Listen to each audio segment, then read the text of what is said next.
محکمہ اوقاف جو ہے وہ جو قربانی کرتی ہے اس کا جو مستحقین ہے جو ان کے پاس لسٹیں ہوتی ہیں یا جن کا ان کو پتہ ہوتا ہے جن علاقوں میں ان کو بنوا دیا جاتا ہے پیکٹ بنا کے، لیکن اس میں بھی یہ بدقسمتی بہت زیادہ سامنے دیکھنے میں آئی ہے کہ اگر وہاں پہ 100 لوگوں کی لسٹ ان کو دی جاتی ہے تو وہ 100 میں سے تقریباً کو 30-40 گھروں کو دے دیتے ہیں، باقی وہ گوشت وغیرہ خود اپنے لیے وہ استعمال کر لیتے ہیں۔ پہلے بھی ایک دفعہ اسی طرح ہمیں انفارمیشن ملی تھی کہ جو سرکاری طور پہ گوشت تقسیم کرنے کے لیے گیا تھا وہ زیادہ تر جو ہے تقسیم کرنے والوں کے گھروں فریجوں میں پڑا رہا ہے اور مستحقین کی طرف نہیں جا سکا، کچھ افراد کو دیا جا چکا۔ تو گورنمنٹ کا جو یہ ایک ادارہ ہے یہ اگر پراپر اور شفاف طریقے سے جو ہے یہ سارے اس گوشت کی تقسیم کرے یا گورنمنٹ اس کو دے تو پھر اس پہ عمل ہو سکتا ہے، لیکن ابھی تک یہ سارے معاملات اسی روٹین سے چل رہے ہیں۔ جس طرح گورنمنٹ دوسری چیزوں کی جو اشیاء ہوتی ہے اس کا قیمتوں پہ کنٹرول کرتی، اس طرح یہ جانوروں پر اور یہ ذبح پہ کوئی کنٹرول ہے یا نہیں ہے؟ جی گورنمنٹ تو بالکل یہی بات کہتی ہے کہ جی ہم نے ایک ریٹ طے کر دیا کہ کسائی جو ہے وہ اس حساب سے پیسے چارج کرے گا، لیکن بدقسمتی کے ساتھ پاکستان میں وہ لوگ زیادہ تر اس باتوں پہ عمل ہی نہیں کرتے۔ اب انہوں نے یہ کہا تھا کہ کسائی جو ہے وہ بکرے کا 5,000 روپیہ لے گا کرائی اور 10,000 روپے میں گائے اور وہ باقی چیزیں جو ہے وہ استعمال کری جائے گا، لیکن بدقسمتی کے ساتھ 10,000 روپیہ تو کوئی بھی گائے کا نہیں لے رہا، بلکہ پہلے دن جو ریٹ ہے وہ 25 سے 27,000 28,000 روپے تک چلا گیا تھا اور بکرا جو تھا وہ 10 سے 12,000 13,000 روپے میں چلا گیا تھا۔ اور اکثر بیشتر جو ہے وہ اسی طرح کے واقعات جو ہے وہ ہمارے سامنے آتے ہیں۔ ڈیفینس کے علاقہ ہے، کیمری گراؤنڈ کا علاقہ ہے، ان علاقوں میں تو گائے کرنے کا 30,000-40,000 روپیہ بھی چارج کیا جا رہا ہے۔ تو اگر پیچھے سے گورنمنٹ کی طرف سے کچھ چیک اینڈ بیلنس کا نظام ہو، ایسا مؤثر ہو، تو پھر اس کے اوپر عمل درآمد ہو سکتا ہے۔ جو اچھی ایریا ہیں ڈیفینس وغیرہ وہاں پہ باقاعدہ طور پہ کوئی ذبح خانے بنے ہوئے ہوں گے، ظاہر ہے وہاں نہیں، ذبح خانے تو وہاں پر کوئی بھی نہیں ہے، لیکن وہاں پر 1 یا 2 جگہ پہ ہمیں یہ پتہ لگا تھا کہ جو وہاں پر لوکل جو ڈیفینس کی کمیونٹی کے لوگ ہیں وہاں پر انہوں نے 1 یا 2 جگہ ایسی رکھی ہوئی ہیں جہاں پر انہوں نے مختلف لوگوں سے رابطہ کر کے تو جانور 15 سے 20 جانور اکٹھے لے کر وہاں پر باندھے ہوئے ہیں، اور وہاں پر انہوں نے ایک ٹیم کسائی کی جو ہے وہ انہوں نے ہائر کی ہوئی ہے جس کے ساتھ کو 8-10 بندے ہیں، تو وہ ان کو باقاعدہ چارج کرتے ہیں، وہ اس جگہ کے اوپر اسی جگہ پہ قربانی کرتے ہیں اور وہاں سے پھر وہ سارے گوشت تیار کر کے تو سارے لوگ وہاں سے پھر وہ لے کر چلے جاتے ہیں۔ تو ہر جگہ پہ تو مختلف کمیونٹیز اور ہاؤسنگ سوسائٹیز کے اندر یہ چیزیں ہوتی ہیں، لیکن ہر جگہ پہ یہ چیز نہیں ہے۔ زیادہ تر لوگ اپنے گھروں میں کوٹھیوں میں وہیں پر ہی ذبح کرواتے ہیں اور اس کے بعد وہیں پہ تیار کروا کے وہیں سے اس کو تقسیم کر دیتے ہیں۔ بہت شکریہ سر۔ یہ تھے ہمارے بیورو چیف پاکستان سے، اور ابھی جیسے ہی آپ نے سٹارٹ میں سنا کہ جو کچھ وہاں پہ ہو رہا ہے، جھوٹی FIR، جھوٹے کیس، میرا خیال ہے کہ اس کی نہ تو اسلام اجازت دیتا ہے اور نہ انسانیت اجازت دیتی ہے، اور پولیس کو بھی چاہیے، ان کو پتہ ہونا چاہیے جس طرح جو نام لیے جا رہے ہیں میرا خیال ویسے ہی مناسب نہیں، اور پرامن لوگ ہیں یہ۔ اگر آپ نے ٹھیک ہے اس میں یہ قربانی نہ کریں، عید کی نماز نہ پڑھیں، مگر ساتھ جھوٹے کیسوں کا بھی آغاز کر دیا تو بڑے افسوس کی بات ہے۔ ناظرین، پاکستان میں جتنے بھی لوگ رہتے ہیں، اور آپ کو ایک بڑی مزے کی بات بتاؤں کہ مسلمان کے علاوہ کوئی قربانی کرتا بھی نہیں، مسلمان ہی ہے وہ قربانی کرتے ہیں۔ اور احمدی جو ہے ادھر پوری دنیا میں آپ دیکھ رہے ہیں، جو لوگ یورپ میں رہ رہے ہیں، دوسرے ممالک میں رہ رہے ہیں، انڈیا بھی رہ رہے ہیں، جو بنگلہ دیش رہ رہے ہیں، سعودی عرب میں، جہاں جہاں بھی رہ رہے، ہر جگہ پہ قربانی وہ کر رہے ہیں۔ افریقہ میں لوگ پیسے بھجواتے ہیں، وہاں بھی قربانی ہوتی ہے۔ تو آپ کے خیال میں کوئی دوسرا مذہب کا بندہ جو ہو وہ اس 3 دنوں میں عید پہ قربانی کرے گا؟ عقل سے بھی کچھ سوچنا چاہیے۔ کسی کو خود ہی فتوے دے کر آپ کے جذبات مجروح ہو رہے ہیں، آپ کو جھوٹی FIR کٹوانے پر آپ کے جذبات مجروح نہیں ہوتے، وہاں پہ آپ کا جو اسلام جو جس کے مطابق آپ عمل کر رہے ہیں وہ کیا کہتا ہے، ذرا وہ بھی پڑھیں۔ یہ بھی ایک بڑی اہم چیز ہے، جو کہتے ہیں کہ اسلام تلوار کے زور سے پھیلا، وہ بھی ریسرچ کرے کہ جب تک آپ اپنا کردار اور اپنا معیار، اپنا اخلاق اچھا نہیں کریں گے، کوئی آپ کی طرف دیکھے گا بھی نہیں۔ بدتمیز انسان سے ہر انسان بچ رہا ہوتا ہے۔ تو یہ حالات جی پاکستان کے بنے ہوئے، کہیں پہ بکرا پکڑ لیا، کہیں پہ گوشت پکڑ لیا۔ ہمارے پاکستان میں رہنے والے جو لوگ ہیں یہی ویسے اچھے بھی ہیں، انہوں نے کامرس میں بھی لکھا کہ احمدی ہمارے بھائی ہیں، ہم احمدی تو نہیں ہیں، مگر ہم اکٹھے رہتے ہیں، پرامن طریقے سے رہتے ہیں، اور جب تک ہماری زندگی ہم اسی طرح رہتے رہیں گے۔ اصل میں قوم کا مقصد بھی یہ ہوتا ہے، یہی وجہ کہ آج تک ہم ایک قوم نہیں بن سکے۔ بھٹو صاحب کا جو کارنامہ تھا، انہوں نے مولویوں کو خوش کرنے کے لیے جس طرح قدم اٹھایا تھا، آج پھر گورنمنٹ ان کو خوش کرنے کے لیے جھوٹی ایف آئی آر کاٹ رہی اور وہاں کا ماحول خراب کیا ہوا ہے۔ جب بھٹو صاحب نے دیکھا تھا کہ ان کے حالات خراب ہیں تو انہوں نے مذہبی کارڈ کھیلا۔ آج بھی گورنمنٹ کو پتہ چلا ہوا کہ ان کے حالات خراب ہیں، دوبارہ مذہبی کارڈ کھیلا جا رہا ہے۔ شرم کرنی چاہیے۔ جب تک عدل و انصاف نہیں ہوگا، جب تک ہم ایک قوم نہیں بنیں گے، ایسے قوانین غیر ضروری جو بنے ہوئے ہیں، توہین مذہب، توہین جو بھی بنے ہوئے ہیں، یہ سب ختم ہونے چاہیے۔ لوگوں کو پرامن طریقے سے وہاں پہ اپنے مذہب کی آزادی ہونی چاہیے، اپنے مطابق وہ عبادت کریں، کسی کی عبادت میں رکاوٹ نہ ڈالیں۔ یہ جو اسلام آباد والی ویڈیو میں دیکھ رہا تھا جی، بڑا کارنامہ انجام دیا ہم نے، بڑی بلے بلے جی، شاباش شاباش۔ اپنی نماز پڑھی یا نہیں پڑھی، قربانی دی یا نہیں دی، دو میں بس یہ بڑا انہوں نے جی جہاد جو کیا وہ بتا رہے تھے ویڈیو میں۔ کئی ویڈیو ہمارے پاس آئی ہوئی ہیں، لیکن جو خلاصہ تھا وہ آپ کو بتا دیا۔ چینل کو سبسکرائب کر لیں، جڑے رہیں ہمارے ساتھ تاکہ اور بھی پروگرام دیکھتے رہیں۔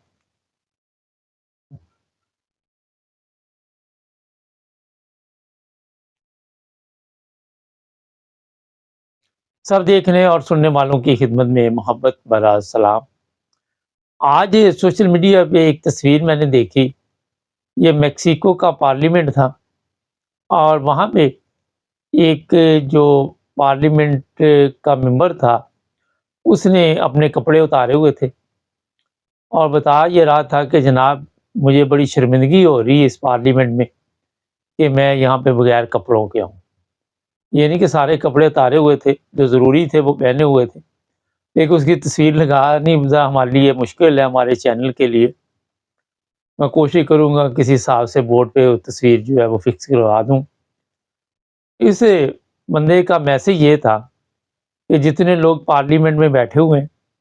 یہ سب عیاش ہیں، تماشبین ہیں، اور میکسیکو بھی آپ سب کے علم میں ہے جس طرح کے حالات ہے، غربت افلاس سے، اور بڑی تعداد میں وہاں سے لوگ جو ہے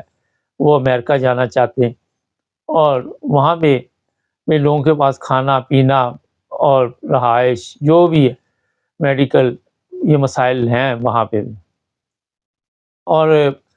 میں جب یہ تصویر دیکھ رہا تھا تو مجھے اپنے پاکستانی عوام بھی یاد آ رہے تھے، اور یہ میسج وہ دے رہا تھا کہ جو عوام ہمارے ہیں وہ اس طرح زندگی گزارتے ہیں کہ ان کے پاس کپڑے بھی نہیں پہننے کے لیے، کھانا نہیں ہے، خوراک جو بھی چیزیں ہیں مکمل نہیں مل رہی ان کو۔ اور آج جو لوگ پارلیمنٹ میں بیٹھے ہوئے ہیں، ان کے بچے جو ہے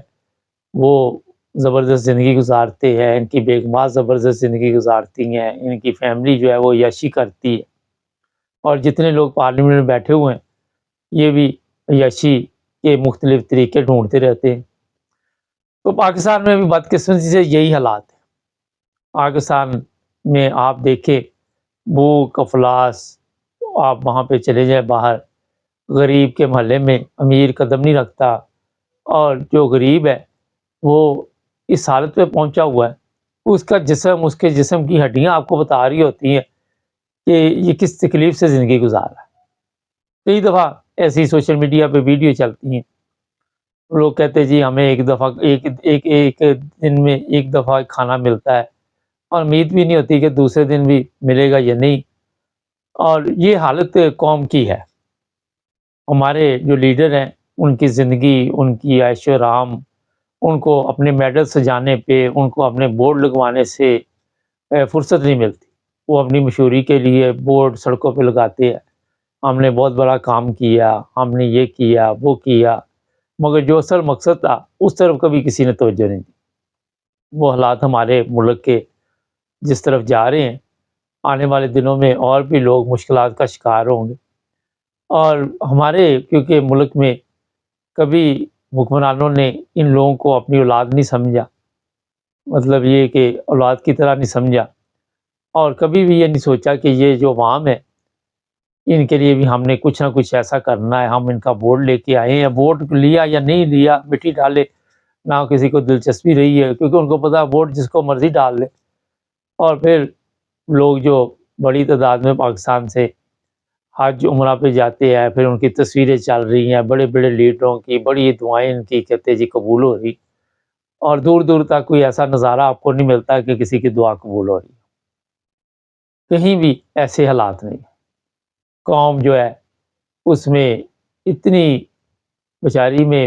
بھی نہیں ہے، جو غریب لوگ ہیں کہ وہ کوئی نعرہ بھی جا کے لگا سکے، ان کو یہ بھی پتہ نہیں کہ ہمارا وزیر اعظم کون ہے، ان کو یہ بھی قوم کو پتہ نہیں ہے کہ یہ پاکستان کس نے بنایا تھا، کتنی قربانیاں دے کے بنایا تھا، کیونکہ صبح سے شام تک وہ اسی چکر میں رہتے ہیں کہ ایک وقت کا کھانا نصیب میں ہو جائے۔ اور دوسری طرف آپ دیکھ لیں، غربت اور افلاس کی وجہ سے بے شمار لڑکیاں جو ہیں وہ سڑکوں پہ کھڑی ہو گئی ہیں، وہاں پہ دھندا کرتی ہیں، ہوٹلوں میں، پارٹیوں میں، کبھی کسی جگہ سے آپ کو اطلاع ملتی ہے، کبھی کسی جگہ سے ملتی ہے، بے حیائی میں اضافہ ہوتا جا رہا ہے، مگر ہمارے نعرے یہی ہے کہ ہم نے جناب پاکستان کے لیے بڑی قربانیاں دی ہوئی ہیں، اور وہ قربانیاں جو ہیں اس کا پھل پتہ نہیں کن لوگوں کو مل رہا ہے، وہ آپ سب کے علم میں ہے کن لوگوں کو مل رہا ہے۔ قبضہ گروپ ہر طرف ہے،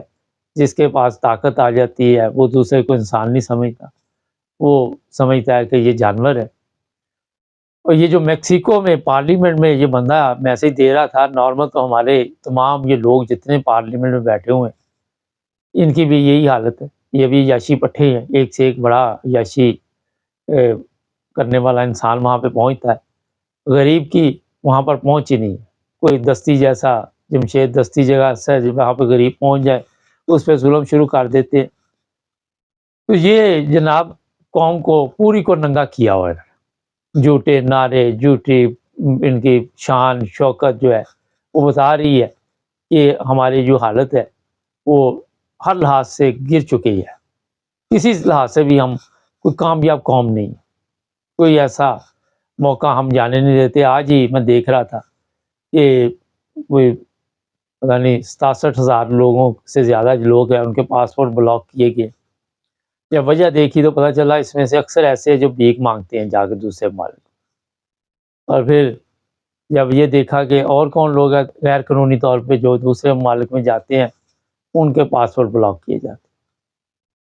اب یہاں سے آپ اندازہ لگا سکتے ہیں کہ جس طرح اس قوم کے ساتھ سلوک کیا گیا،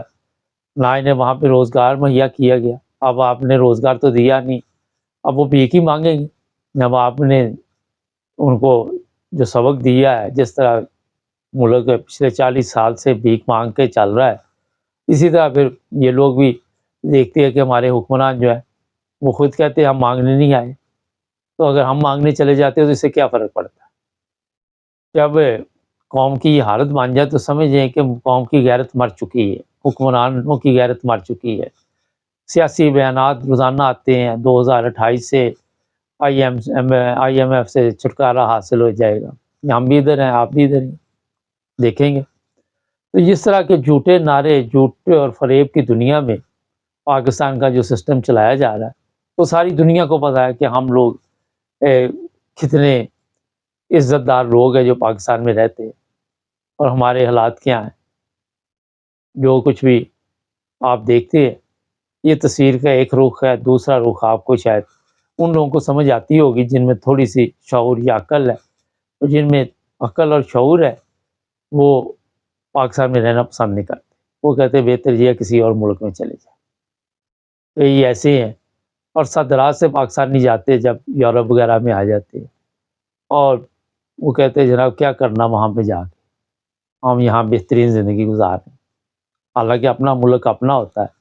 مگر لوگوں نے وہاں پہ ایسے حالات پیدا کر دیے کہ یہ احساس بھی ختم کر دیا کہ آپ اپنے ملک میں آئیں،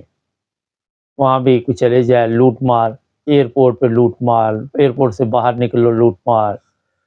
جو بھی حالات ہے آپ کی نظر میں سوشل میڈیا پہ نظر آتے رہتے ہیں، نارمل جو میڈیا ہے وہ تو دکھاتا نہیں۔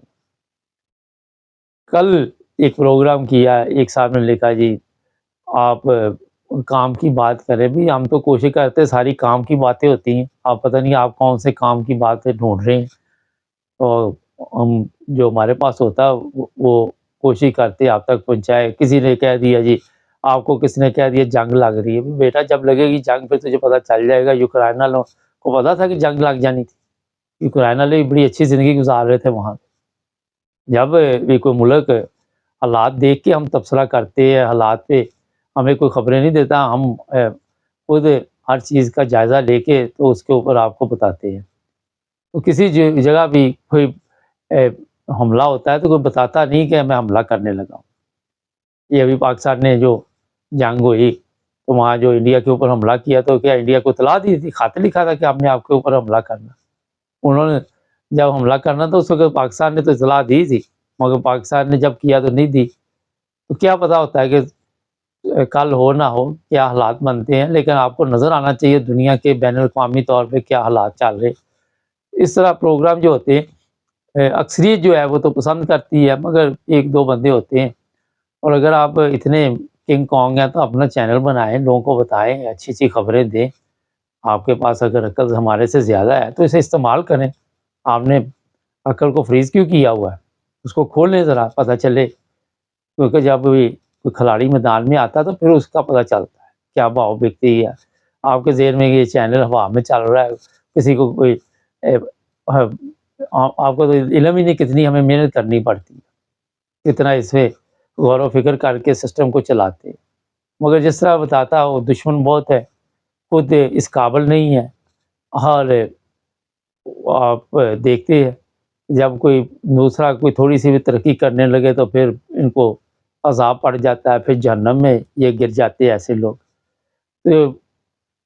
مشورہ یہی ہے کہ اگر آپ بہتر سمجھتے ہیں تو خود اپنا ایک چینل بنائیں، کوئی پیسے نہیں لگتے چینل بنانے، اور پھر لوگوں کو بتائیں جناب ہمارے پاس بڑا علم کا خزانہ ہے اور ہم جناب بڑے پہنچے ہوئے ہیں، پھر پتہ چلے گا۔ خیر، تو جناب یہ میں نے صرف آپ کو کہنا تھا کہ آج پاکستانی قوم کو بھی پاکستان کے ایسے حالات سے سامنا کرنا پڑ رہا ہے جو میکسیکو کے اس بندے نے اپنے کپڑے اتار کے بتایا۔ ہمارے کیونکہ حکمران بالکل ننگے ہیں، طاقت کے نشے میں چور ہے، اور انہوں نے کبھی عوام کا سوچا نہیں، اور جب تک یہ عوام کا نہیں سوچے گے اس وقت تک ان کو عزت نہیں ملے۔ یہ جتنے مرضی شو مار لیں، لوگ لان تانی کرتے، یہ سوشل میڈیا پوری بڑی بڑی ہے، یہ حج پہ گئے سارے لوگ لانتے ڈال رہے ہیں، کوئی اس میں ایسی چیز نظر مجھے نہیں آئی۔ تو پاکستان کے عوام کا جب تک خیال نہیں کریں گے، عوام آپ کا بھی نہیں خیال رکھے۔ اتنا تو شعور لوگوں میں آ ہی چکا ہے کہ آپ دو نمبری کرتے ہیں، فراڈی ہیں۔ اب الیکشن چوری کروائے، اس کے بعد فراڈ، لوگوں پہ جھوٹے کیس، مار کٹائی، اور جا کے وہاں پہ ہم جی حج پہ بیٹھے ہوئے ہیں، کر کے دیکھ لے دعائیں اپنی قبول۔ دیکھتے ہیں ہم بھی ادھر ہی، آپ بھی ادھر ہی۔ چینل کو سبسکرائب کریں، جڑے